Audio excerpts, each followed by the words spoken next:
Hello friends and welcome to the Hindu editorial discussion for 18th of November 2023। तो सबसे पहले front page पे देख लेते हैं क्या इंपॉर्टेंट न्यूज़ है आज की।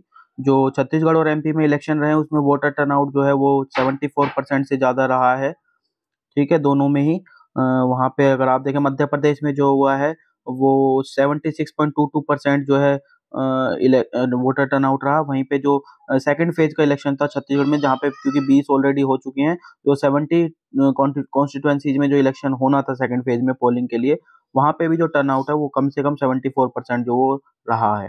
ठीक है ना। हालांकि दोनों ही जगह कुछ ना कुछ थोड़े बहुत इंसिडेंट जरूर हुए हैं, बाकी ओवरऑल जो है वो वोटर टर्नआउट यहाँ पे ठीक ठाक रहा है। ठीक है ना। उसके बाद देखते हैं high court quashes Haryana 75% local quota in private sector. तो आप सभी को ये पता होगा कि जो पंजाब जो हरियाणा गवर्नमेंट थी उसने एक लॉ बनाया था guaranteeing 75% reservation in private sector job for residents of the state. जो डोमिसाइल्ड इंडिविजुअल्स हैं उनको 75% रिजर्वेशन दिया था प्राइवेट सेक्टर की जॉब्स में। तो इसको जो है क्वेज कर दिया है इस लॉ को या इस उसको स्टैट्यूट को, और ये किसने, पंजाब और हरियाणा हाई कोर्ट ने जो है इसको क्वेश कर दिया है, जो गवर्नमेंट का लॉ था। ठीक है ना। तो ये इंपॉर्टेंट है, ये आपको जानना है। आगे देखते हैं, उसके बाद चलते हैं एडिटोरियल की तरफ। एडिटोरियल में पढ़ते हैं, first editorial building the floor. तो यहाँ पे moves by US China to stabilise their rocky relations hold lessons for India. तो यूएस और चाइना का जो समिट मीटिंग चल रही थी इसी हफ्ते, ठीक है ना, उसमें जो है जो जो आउटकम्स आए उससे इंडिया को क्या सीखने को मिलेगा ये ऑथर ने यहाँ पे बताया है। तो it is unlikely to resolve any of the major differences that plague relations between the world's two biggest powers. हालांकि कोई जो मेजर डिफरेंस है उनके बीच चल रहे हैं उनको तो रिजोल्व नहीं कर पा रहे हैं, लेकिन however offered the promise of much needed respite for the world by stabilizing a relationship that has recently been in free fall and brought to growing concerns। जो फ्री फॉल में रिलेशनशिप दिख रही थी उसको थोड़ा सा स्टेबलाइजेशन जरूर देखने को मिला है। तो जो समिट थी ये on the sidelines of APEC हुई थी, एशिया पैसिफिक इकोनॉमिक कोऑपरेशन के चलते, और उसमें दो सिग्निफिकेंट जो है की अवेज टेक अवेज जो है इसमें देखने को मिले हैं। पहला जो है it involve several concrete agreements including the restart military to military direct dialogue and to discuss risk and safety issues involved with artificial intelligence। तो एक तो ये मेन है जो इसमें आया है कि जो मिलिट्री डायरेक्ट डायलॉग है उसकी रीस्टार्टिंग की गई है, और जो सेकंड है वो ये है कि दोनों ही साइड से डिस्क्राइब किया है establishing a floor to the relationship, कि जो बेसिकली बाली 2022 में जब दोनों ने ही इस गोल को अचीव करने की बात की थी तो उसके ऊपर जो है एस्टेब्लिशमेंट करने की एक बात की है कि रिलेशनशिप के लिए एक फ्लोर जो है वो एस्टेब्लिश किया जाएगा। तो ये दो टेक अवे जो है वो मेजर इसमें आउटकम आए हैं समिट में। फिर कुछ जो इशूज है जैसे कि ताइवान वाला इशू है, तो हालांकि अगले जो साल है ताइवान में पोलिंग होने वाली है, तो उसके आउटकम्स क्या होंगे, तो उस पर ताइवान में दोनों ही जो साइड्स है उन्होंने अपना अपना स्टैंड रखा है। चाइना क्वेश्चन कर रही है अगेंस्ट इंटरफेरेंस, और जो यूएस है वो कह रही है it opposed any change in the status को। तो चाइना तो ये कह रहा है कि कोई भी इंटरफेरेंस उसको नहीं चाहिए, और जबकि जो यूएस है वो कह रहा है कि कोई भी जो स्टेटस को जो वहाँ पे ताइवान में है वो वही रहना चाहिए। फिर जो लॉन्ग टर्म की कंसर्न है और जो कि अंडरलाइन करता है लिमिट्स ऑफ ये जो मोडेस्ट स्टेबलाइजेशन स्टेबिलिटी की बात कीजिए उसकी, it is a basic point of difference in how they see the future of the relation. तो बेसिकली वही है कि कैसे फ्यूचर को देखते हैं अपने रिलेशंस का, ये दोनों उसमें देखने को मिलेगा। क्योंकि जो चाइनीज प्रेसिडेंट है मिस्टर जी जिनपिंग, उन्होंने बोला है the number one question was whether they were adversaries और पार्टनर। सबसे पहले तो ये देखना है कि क्या वो एडवर्सरीज है एक दूसरे के अपोनेंट्स है या वो एक पार्टनर्स है। तो उन्होंने यूएस को जो है क्रिटिसाइज किया है framing of relationship as being fundamentally competitive. जो यूएस उसको बार बार फ्रेम कर रहा है कि कॉम्पिटिटिव एक रिलेशनशिप है दोनों के बीच में, उसको उन्होंने बोला कि ये इससे जो क्या होता है it lead to misinformed policy making, misguided actions और अनवांटेड रिजल्ट्स इससे देखने को मिलेंगे। और जो चाइनीज प्रेसिडेंट है उन्होंने इसको यूएस को यही बोला है कि refrain from flip flopping and crossing the lines on issues including Taiwan export control. जो फ्लिप फ्लॉपिंग जो आप क्रॉस करते हैं लाइंस पे कुछ इश्यूज पे, जैसे कि जिसमें ताइवान भी है या एक्सपोर्ट कंट्रोल्स है, उन पे जो है फ्लिप फ्लॉप नहीं करना चाहिए और लाइंस क्रॉस नहीं करनी चाहिए। यूएस को ये उन्होंने वार्न किया है एक तरह से, ठीक है ना। वहीं पे जो मिस्टर जॉय बिडेन है जो यूएस प्रेसिडेंट है, उन्होंने ये बोला है he emphasised that US and China are in competition. उन्होंने फिर वही बोला कि वो एक दूसरे से के साथ कंपटीशन में है, और जो डिस्क्राइब किया उन्होंने इमीडिएट चैलेंज को how to manage it responsibility, competition में बेसिकली, लेकिन उसको रेस्पॉन्सिबली कैसे मैनेज करना है उस पे जो है ये इमीडिएट चैलेंज उन्होंने यहाँ पे बोला। तो दोनों का अपना अपना स्टैंड है। जो एक क्रूशियल पॉइंट है एग्रीमेंट का वो है apparent realisation that high level engagement and open channels are key in preventing competition from sliding into conflict, कि कंपटीशन से कॉन्फ्लिक्ट में ना जाया जाए, इसके लिए आपको हाई लेवल एंगेजमेंट की जरूरत है और सारे के सारे चैनल आपको खोल के रखने पड़ेंगे ताकि कॉन्फ्लिक्ट में जो है वो कंपटीशन तब्दील ना हो। इंडिया के लिए क्या है, तो यहाँ से इंडिया के लिए लेसन्स कुछ ऑफर हुए हैं कि इंडिया चाइना रिलेशनशिप को भी हम इस तरीके से ही जो है बढ़ा सकते हैं, क्योंकि अगर देखें जो क्राइसिस है along the line of actual control वो फोर्थ विंटर में जो है पहुंच गई है, और डायलॉग इन जो है खुद में वो एक कंसेशन नहीं है, सिर्फ हमें क्या करना पड़ेगा, हमें भी एक बिल्ड करना पड़ेगा जब टाइट जो है मेजर पावर्स के बीच में रिस्क में है, फ्री फॉल में, तो यही एक फर्स्ट स्टेप हो सकता है कि आप ऐसे ही रिलेशनशिप के बीच फ्लोर जो है इंडिया और चाइना रिलेशंस में भी आप बिल्ड करने की कोशिश करें, ठीक है ना।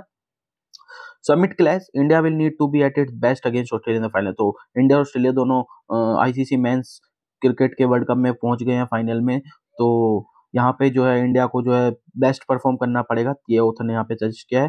तो वर्ल्ड कप फाइनल्स जो है वो मैसिव होते हैं sporting engagement where the best either find extra reserves of strength और watch their legs turn into jelly, तो वहाँ पे कई बार ये होता है जो बेस्ट टीम होती है या तो वो उसको एडवांटेज मिल जाती है, कई बार वो जो है प्रेशर में कहिए ओवर कॉन्फिडेंस के चलते वो जो है कई बार धस जाती है, ठीक है ना। तो ये सजा दी है, तो इंडिया के लिए उन्होंने बोला है ऑथर ने जो एडवाइस दी एक तरह से ये कि if India stick to its consistent methods executed well so far in this championship it should start as the favourite, जाहिर सी बात है अगर कंसिस्टेंट मेथड वही जो यूज करें उसी पे रहेंगे और जिस तरीके से अभी तक उन्होंने एग्जीक्यूट किया है उसको उसी को करेंगे तो बिल्कुल फेवरेट इंडिया ही रहने वाली है और उसके चांसेस ज्यादा है। तो ऑस्ट्रेलिया को क्योंकि हल्के में नहीं लेना चाहिए, Australia will remain a combative unit scrapping hard never shedding an inch, और ऑस्ट्रेलिया को कई बार देखा है कि वो बहुत बार जब बिल्कुल लो चांस रहते हैं तब भी वो उलट वार करने में जो है सक्षम दिखाई देते हैं, कई बार उन्होंने किया भी है, तो इस चीज को उनको बिल्कुल भी हल्के में नहीं लेना चाहिए, ठीक है। आगे देखते हैं the geopolitical fallout of the Israel Hamas war, तो ये तो इशू रोज ही आ रहा है कुछ ना कुछ इसमें न्यूज़पेपर में, तो यहाँ पे आज जियो पॉलिटिकल जो रिलेशनशिप्स बेसिकली जो रीजन में देखने को मिले हैं वहाँ पे ये पूरा डिस्कशन हुआ है। तो जो एक स्ट्रेटेजिक शिफ्ट हुआ है और जो दूसरा टेक्टिकल रिलाइनमेंट मिला है, ये जो है ड्राइविंग फोर्सेज रहे हैं जो वेस्ट एशिया में रिसेंट ईयर्स में जियो पॉलिटिकल सिचुएशन देखने को मिली है। लेकिन ये सारे क्या है, अक्टूबर 7 तक जो है ये कहानी थी, लेकिन अभी जो है वो सब कुछ अक्टूबर 7 के जो हमास का अटैक था उसके बाद बहुत सारी चीजें चेंज हो गई हैं, ओथर ने बोला है। और to maintain its hold over the and interest in the region what the US sought to do was to bring two of the pillars of its regional policy, Israel and the Gulf Arabs closer, तो basically अपने interest को साधने के लिए US क्या कर रहा है, बेसिकली वो इसराइल और जो गल्फ में अरब्स रह रहे हैं उनको एक साथ लाने की कोशिश कर रहा है, और इसका रिजल्ट क्या था, अब्राहम अकॉर्ड इसी पॉलिसी का एक रिजल्ट था, ठीक है ना। दूसरी साइड अगर देखें तो जो यूएस का डीप्राइटाइजेशन कर रहा है वो प्रायोरिटी कम दे रहा है किसको, वेस्ट एशिया जो लेड करता है गल्फ अरब्स के, उसने भी कहीं ना कहीं दिया, क्योंकि उसने एक तरह से अपॉर्चुनिटी किसके लिए खोल दिया, चाइना के लिए अपॉर्चुनिटी खोल दिया। अगर आपको पता हो तो चाइना ने जो है ईरान सऊदी रिकंसिलिएशन कराया था एग्रीमेंट, ये चाइना लेड था, ठीक है ना।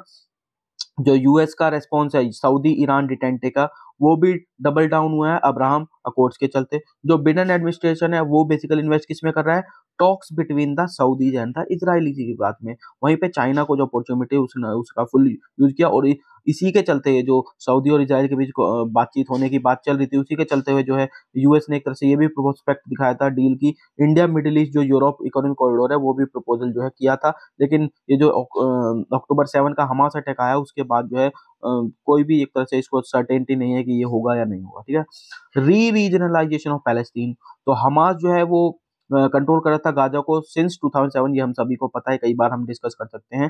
तो ये जो दोनों रीअलाइनमेंट हुए हैं इनको वो अपने ही नजरिए से देखता है, क्यों, हमास ये देखता है जो हमास है वो एक सुन्नी इस्लामिस्ट मिलिटेंट ग्रुप है, और ईरान जो है वो एक शिया थियोक्रेटिक रिपब्लिक है, और सही साथ में ही सऊदी अरेबिया जो है वो सुन्नी मोनार्की है। तो अगर ईरान और सऊदी अरेबिया एक साथ आते हैं तो जाहिर सी बात है very of Hamas brand of political Islam it is a welcome development, ये एक वेलकम डेवलपमेंट के नजरिए से देखता है हमास जो है। लेकिन जो सऊदी अरेबिया का नॉर्मलाइज हो रही है टाई इसराइल के साथ उसको एक तरह से सेटबैक माना जाता है, क्योंकि जो पैलेस्टाइन टेरिटरीज है वो जो इसराइल ने 1967 से ऑक्यूपाई की हुई है और उस पर कोई बात नहीं हुई है, तो वो एक सेटबैक की तरह है।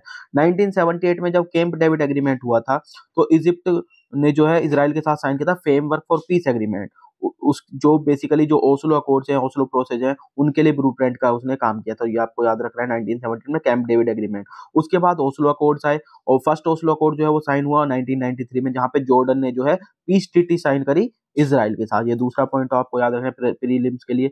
और फिर यूनाइटेड अरब एमिरेट जो यूएई है, बहरीन है और मोरक्को है, उन्होंने अब्राहम अकॉर्ड साइन किए 2020 में। ये तीसरा पॉइंट है जो आपको याद रखना है। लेकिन इजराइल ने जो है कोई भी कंसेशन नहीं दिया पैलेस्टीनियंस के लिए, ठीक है ना। इन तीनों में ही आपको देखेंगे कि पैलेस्टीनियंस इशू पे ना बात हुई, ना पैलेस्टीनियंस के लिए कोई इसमें कंसेशन दिए गए थे, ठीक है ना। अरब्स किस तरीके से देखते हैं इसको, तो अरब्स जो है वो अरब्स देखें तो पैलेस्टीन क्वेश्चन को जो है वो साइड स्टेप करते हुए दिखा हमें, दोनों ही अरब भी और इसराइल भी। लेकिन जो ये अक्टूबर 7 का अटैक हुआ उसके बाद कुछ न्यू रियलिटी जो है वो इमर्ज हुई है, जैसे कि पैलेस्टीन इशू जो है वो कम बैक हो गया उसका, और वेस्ट एशियन जो पॉलिटिकल कॉरिडोर में फिर से एक तरह से उसको कम बैक मिला है। दूसरी चीज जो है वो ये है कि जो इसराइल का डिस्प्रोपोर्शनेट और इनडिस्क्रिमिनेट अटैक था गाजा पे, उसने भी ट्रिगर किया कहीं ना कहीं प्रोटेस्ट को अरब के स्ट्रीट्स में। लोग साइड्स ले रहे हैं, कुछ इसराइल को फेवर कर रहे हैं, और अरब वाले रीजन में तो मोस्टली सब पैलेस्टीनियंस को ही साइड कर रहे हैं।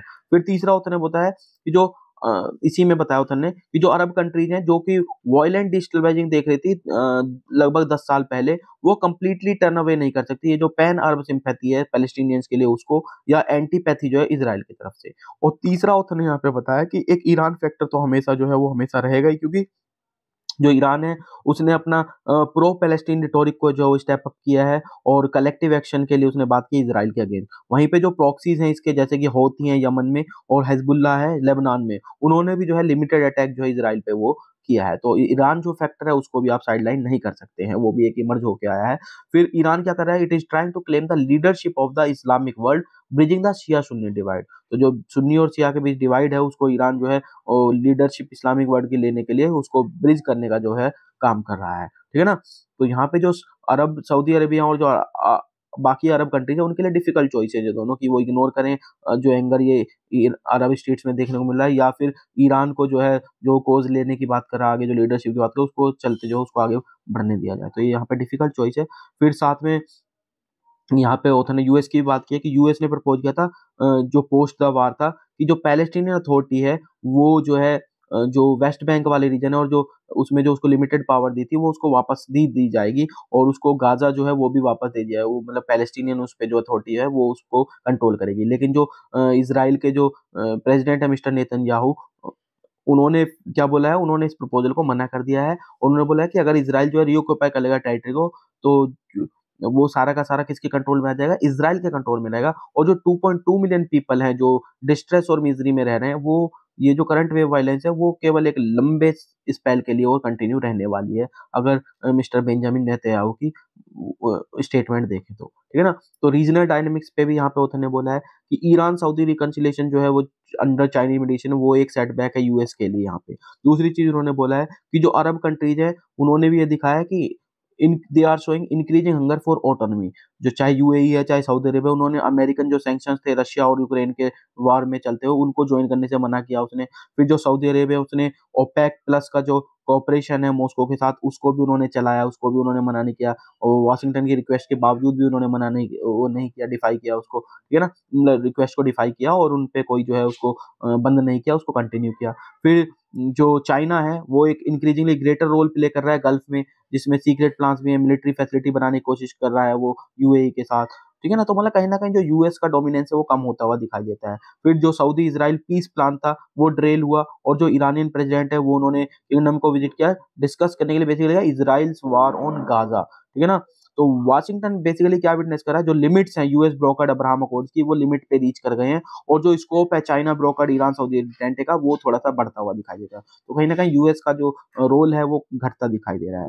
जो ग्रोइंग फुटप्रिंट है बाकी पावर्स का, वो स्पेस जो है ऑफर कर रहा है for better manoeuvrability for the regional players के लिए, ज्यादा अच्छे से यहाँ पे स्पेस जो है प्रोवाइड कर रहा है इन कंपैरिजन टू अमेरिका या चाइना, ठीक है ना। आगे देखते हैं state of the economy temper the euphoria. तो यहाँ पे बेसिकली जो वर्ल्ड इकोनॉमिक आउटलुक ने जो इंटरनेशनल मॉनेटरी फंड रिलीज करता है, ये ध्यान रखना है आपको। रिपोर्ट थी नेविगेटिंग ग्लोबल डाइवर्जेंसेस, जो अक्टूबर 2020 में जो सेमी एनुअल रिपोर्ट दी थी, उसमें इंडिया की जो जीडीपी ग्रोथ थी उसको रिवाइज किया था, और उसने बढ़ा के जो है 6.1 से पहले 6.3 जो है वो बढ़ाई थी। और ये थोड़ी खुशी की बात इसलिए है क्योंकि जो ग्लोबल लेवल पे अगर जीडीपी ग्रोथ प्रोजेक्शन देखे तो उसको जो है 0.3 परसेंटेज पॉइंट से जो उसने वर्ल्ड जीडीपी को डाउनवर्ड सिचुएशन में जाते हुए बताया था, वहीं पे इंडिया को उसने थोड़ा सा बढ़ते हुए बताया है। फिर इसको थोड़ा सा और देखें तो जो इंडिया का रियल जीडीपी है, जो कि मतलब इन्फ्लेशन एडजस्टेड होती है, वो ग्रोथ रेट स्लो डाउन हुआ था कब? 6.8% जो थी 2016-17 में, टू 2.8% 2019-20, मतलब प्री पैंडेमिक वाले पीरियड में घटती हुई दिखाई देती। इमीडिएटली प्रायर टू पैंडेमिक अगर आप देखें तो जो रियल जीडीपी वो घटी थी, लेकिन जो real per capita income level 2021-22 में देखें वो 1.09 लाख पे है, और वो 2019-20 के लेवल से 600 रुपए जो है वो आपको बढ़ी हुई दिखाई देगी पर कैपिटा इनकम।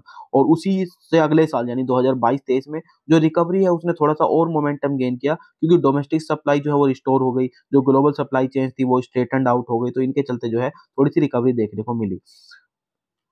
यहाँ पे होता है दूसरी चीज बोली, जो इफेक्ट्स हैं वही कंसर्न का विषय है। क्यों? जो आउटपुट रिकवरी है वो बिल्कुल वेलकम स्टेट है, लेकिन जो इसके इफेक्ट्स हैं एम्प्लॉयमेंट पे, क्वालिटी और परसिस्टेंट पे, इन्फ्लेशन का, एसेंशियल फूड आइटम्स में जो इन्फ्लेशन है वो जो कि पुअर को बेसिकली इफेक्ट कर रहे हैं, वो अभी भी जो है चिंता का विषय है, ओथर ने यहाँ पे ये बताया है। फिर डेफिसिट जो हमारा चाइना के साथ, वो दूसरा इशू है कंसर्न का, क्योंकि जो इंडिया का इमीडिएट कंसर्न अगर आप देखें वो है susceptibility to its soaring deficit with China. China के साथ हमारा डेफिसिट जो है वो बढ़ता जा रहा है, क्योंकि चाइना अकाउंट करता है इंडिया का 15 to 16% जो इंडिया का इम्पोर्ट और जो है वो चाइना अकाउंट करता है, और वहीं जो इंडिया का ट्रेड डेफिसिट है 1/3, वो उसके लिए कौन रेस्पॉन्सिबल है? वो चाइना ही उसके लिए रेस्पॉन्सिबल है। जो इसी जो चाइनीज इम्पोर्ट के लिए मतलब ये जो ट्रेड डेफिसिट है, इसी की एक मिरर इमेज है हमारा जो चाइनीज इंपोर्ट है, वो एक इसकी मिरर इमेज है। क्यों? क्योंकि मिरर इमेज क्यों बताया? क्योंकि हम चाइना से इंपोर्ट करें तो मतलब कहीं ना कहीं जो हमारी इंडस्ट्रियल ग्रोथ है वो डिक्लाइन हो रही है जब भी हम इंपोर्ट कर रहे हैं, और ये डिक्लाइन आपको देखने को मिलेगा कि 2015-16 में 13.1% पर ईयर जो था वो नेगेटिव में चला गया 3.5% per year in 2019-20, before Covid की बात है ये। तो जो इंडस्ट्रियल आउटपुट है, इंडस्ट्रियल ग्रोथ रेट है, वो एक अगला कंसर्न का इशू है। बूम पीरियड अगर देखें 2004-5 में, 2 से 2013-14 में, तो जो मैन्युफैक्चरिंग था वो गिरा हुआ था एनुअल एवरेज रेट 5.7% पे, और जो ये रेट डिक्लाइन हुई 3.1% ड्यूरिंग 2014-15 और 2022-23। जो फॉल है वो बहुत एक्यूट है कैपिटल गुड्स में बेसिकली, और कैपिटल गुड्स में अगर आप फॉल देखें तो 9.7% से जाके ये 1% पे आ गया। तो ये एक कंसर्न का इशू यही है जो मैन्युफैक्चरिंग वाला है, कि मैन्युफैक्चरिंग में हम लोग एक तरह से ग्रोथ में घटते जा रहे हैं, डिक्लाइन होता जा रहा है। 2011-12 से 2021-22 तक अगर देखें तो जो gross fixed capital formation GC, gross capital gross fixed capital formation GFCF बोलते हैं इसको, टू जीडीपी रेशो, जो ये रेशो है वो भी करंट प्राइस में डिक्लाइन देखने को मिला, स्टेडीली डिक्लाइन देखने को मिला है। 30.3% थी, वो 28.9% पे आ गई है 2011-12 से 2021-22 के भी। तो ये भी आप एक फैक्ट याद रख सकते हैं। ये अनप्रेसिडेंटेड फॉल है पोस्ट इंडिपेंडेंट इंडिया में, अगर आप देखें जीएफसीएफ में, टू जीडीपी रेशो, ठीक है ना। ग्रोस फिक्स्ड कैपिटल फॉर्मेशन इसको बोलते हैं, ठीक है ना। तो ये भी एक कंसर्न का इशू है, यहाँ पे छठा डाल लीजिए आप इसको, ठीक है ना। फिर जो ऑफिशियल है वो बिल्कुल ऑप्टिमिस्टिक पिक्चर दिखा रहे हैं पब्लिक इन्वेस्टमेंट ग्रोथ की सिंस फाइनेंशियल ईयर 2022, और ये बेसिकली किस पे है? बजटरी स्टैटिक्स पे जो है दिखा रहे हैं। वो भी सस्पेक्शन है कहीं ना कहीं, उसमें भी सस्पिशन है, उसको आप बिल्कुल एग्जैक्ट तो नहीं मान सकते। तो ऑथर ने ये भी बताया कि वो भी सस्पेक्टिव है, उस पर आप क्या है, आपने कौन से डाटा, क्योंकि कई बार स्टैटिक्स भी क्वेश्चन में रही है। फिर क्रेडिबिलिटी एचडीआई, तो यहाँ पे ऑथर ने बोला है कि जो सोशल डेवलपमेंट पे देखें तो जो ऑफिशियल स्पोक्स पर्सन और क्रिटिक्स है उनकी बैटल आपको देखने को मिलेगी over the veracity of multi dimensional poverty index. जो मल्टी डायमेंशनल पॉवर्टी इंडेक्स पे मेजर है वो ऑफिशियली अगर देखें तो उस पर बैटल होती है। जो गवर्नमेंट है वो उसको फेवरेबल दिखाती है, वहीं जो क्रिटिक्स है वो उसको बोलते हैं कि ये सही डाटा नहीं है, नॉट रिलायबल है। तो यहाँ पे जो है ग्लोबल 100 इंडेक्स है उस पर भी यही है। तो यहाँ पे ऑथर ने बोला कि जो यूएन का जो डेवलपमेंट प्रोग्राम है उसका अगर आप एचडीआई वैल्यू देखें तो वो ज्यादा क्रेडिटेबल है और ज्यादा एक्सेप्टेबल मेजर है। वहां पे अगर आप देखते हैं तो जो वैल्यू है इंडिया के एचडीआई इंडेक्स पे वो मॉडरेट हुई है। कहाँ पे? 0.6453 जो 2018 में, वो 0.633 जो है 2021 में रही है, मतलब थोड़ा सा डिक्लाइन है। और जो इसकी ग्लोबल रैंक है वो भी थोड़ी सी आपको 1 रैंक नीचे देखने को मिलेगी ड्यूरिंग 2015 से 21 वाले पीरियड में। तो इसका मतलब यह है कि बाकी कंट्रीज ने जो है वो अच्छा परफॉर्म किया है देन इंडिया, क्योंकि आपकी रैंकिंग नीचे आई है। तो यहाँ पे इस पे रिलाई करने के लिए ऑथर ने यहाँ पे बोला है। सम अप में वही चीजें बताई हैं जो हमने अभी तक डिस्कस की हैं, कि जो जो स्ट्रेटेजिक थ्रेट है, जो अनरिलेंटिंग राइज है चाइना के ट्रेड डेफिसिट का, वो एक तो कहीं ना कहीं वो थ्रेट है। जो मिरर इमेज इसकी बताई थी हमने, डिक्लाइन हुआ है इंडस्ट्रियल आउटपुट ग्रोथ में, वो है। और जो कैपिटल गुड्स डेसिमेशन है बेसिकली वो है। जो डिकेड लॉन्ग अनप्रेसिडेंटेड डिक्लाइन देखने को मिला है इकोनॉमी के फिक्स्ड इन्वेस्टमेंट रेट में, जो हमने बताया था जीएफसीएफ में बेसिकली, वो तीसरा है। और जो डिक्लाइन, जो अनचेंजिंग पब्लिक सेक्टर का शेयर है उसमें, वो और भी घटा है, ठीक है ना। और इंडिया का जो एचडीआई रैंकिंग है वो भी स्लिप्ड हुआ है। तो ये 5-6 एक तरह से बेसिक चैलेंज है जिनको उसने यहाँ पे समराइज किया है, सम अप किया है, ठीक है ना। ग्राउंड जीरो में आ जाए in uncertain future in the sea of Poppy.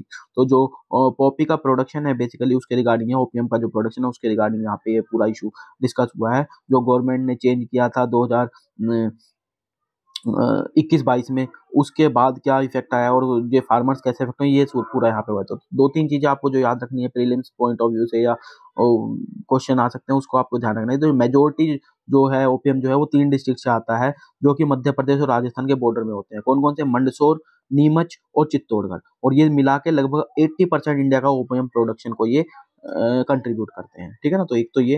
दूसरा, ओपीएम जो ऑब्टेन होता है वो कैसे ऑब्टेन होता है? स्लाइट इंसाइज किया जाता है सीड कैप्सूल को of the Poppy after the plant flower petals है फॉलन। जैसे ही प्लांट के पेटल्स गिर जाते हैं तो जो सीड कैप्सूल होता है उसमें इंसाइजन देके जो है ओपीएम को ऑब्टेन किया जाता है। ये दूसरा साइंस वाले पॉइंट ऑफ व्यू से आपको याद रखना है।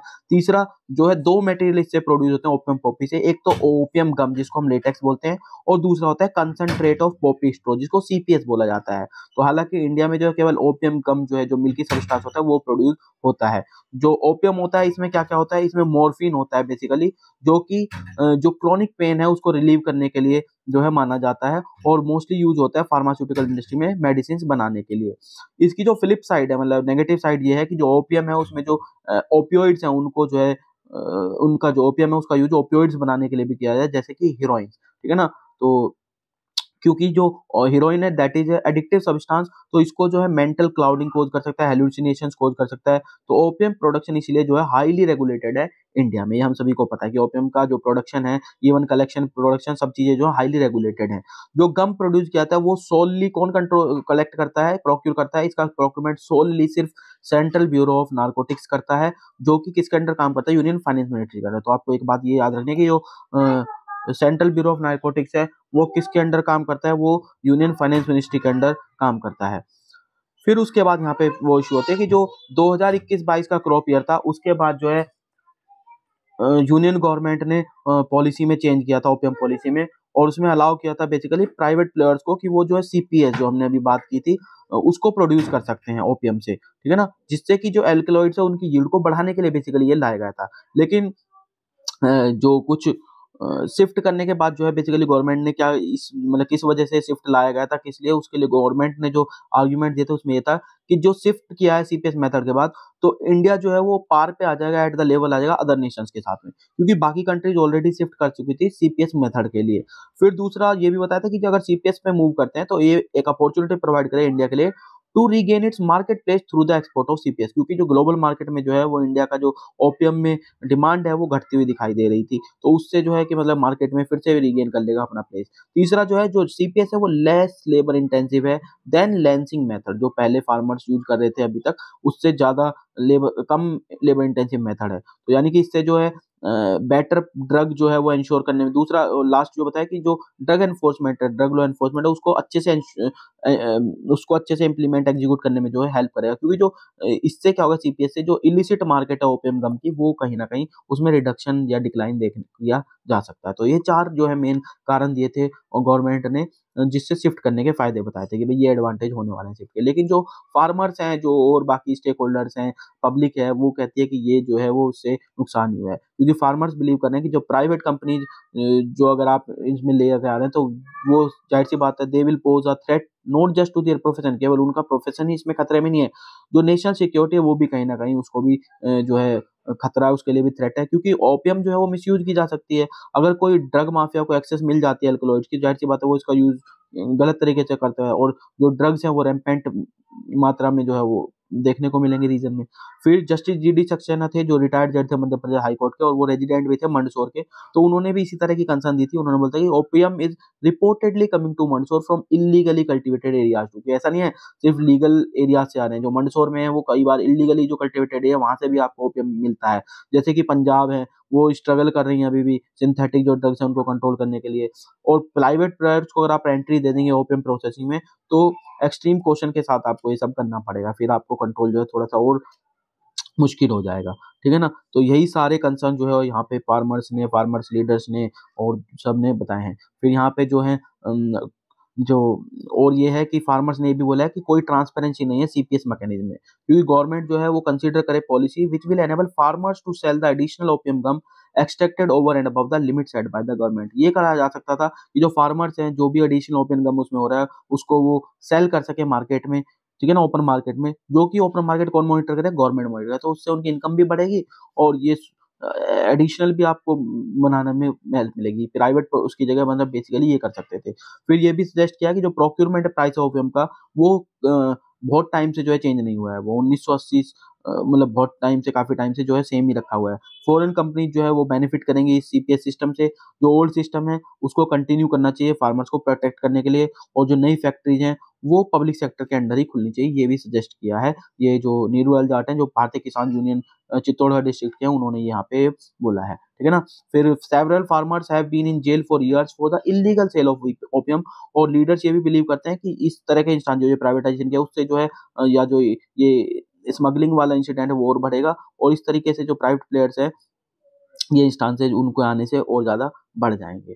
तो उन्होंने यही माँग कर रहे हैं बेसिकली कि जो सीपीएस है उसको वापस लेना चाहिए, क्योंकि opium can not be used as a profit making commodity, it is used to make life saving drugs. Opium का use basically profit making commodity के रूप में नहीं होना चाहिए, इसको जस्ट लाइफ सेविंग ड्रग्स के मैन्युफैक्चरिंग या प्रोडक्शन में ही यूज़ किया जाना चाहिए। और प्राइम मिनिस्टर तो मेक इन इंडिया की बात करते हैं, लेकिन इम्पोर्ट को आप अलाउ करें पॉपी सीड्स के लिए, तो कहाँ से मेक इन इंडिया रह गई, ये ऑथर ने यहाँ पे कहा है।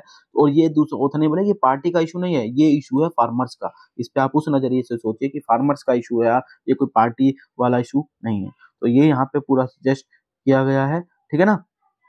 बाकी कोई देखते हैं, हाँ यहाँ पे India critical role in Dubai climate conference, तो ये सबको पता है। जो कॉन्फ्रेंस ऑफ पार्टी 28 होने वाली है वो दुबई में जो है होने वाली है, और इसके जो डायरेक्टर जनरल हैं वो हैं हमारे माजिद अल सुवेदी। तो उन्होंने बोला है कि कोई भी जो है कॉन्फ्लिक्ट ऑफ इंटरेस्ट नहीं है यूएई के साथ, जो कि बेसिकली ऑयल प्रोड्यूसर है, लेकिन वहाँ पे जो है इस बार जो है कॉन्फ्रेंस हो रही है, जो होस्ट कर रहा है इस बार इवेंट को। उन्होंने बोला है कि जो कॉन्फ्रेंस ऑफ पार्टीज है ये एशिया के लिए बेसिकली, और अगर ये इंडिया के लिए वर्क करेगा तो ये बहुत सारी और कंट्रीज के लिए भी वर्क करेगा।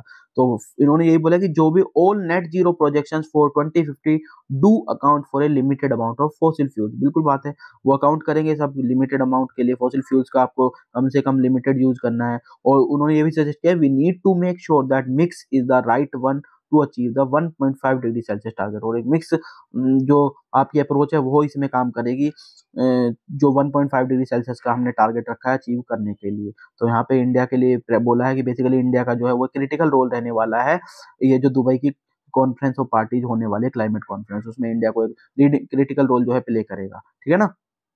तो दिस इज इट, बाकी तो और कुछ नहीं है।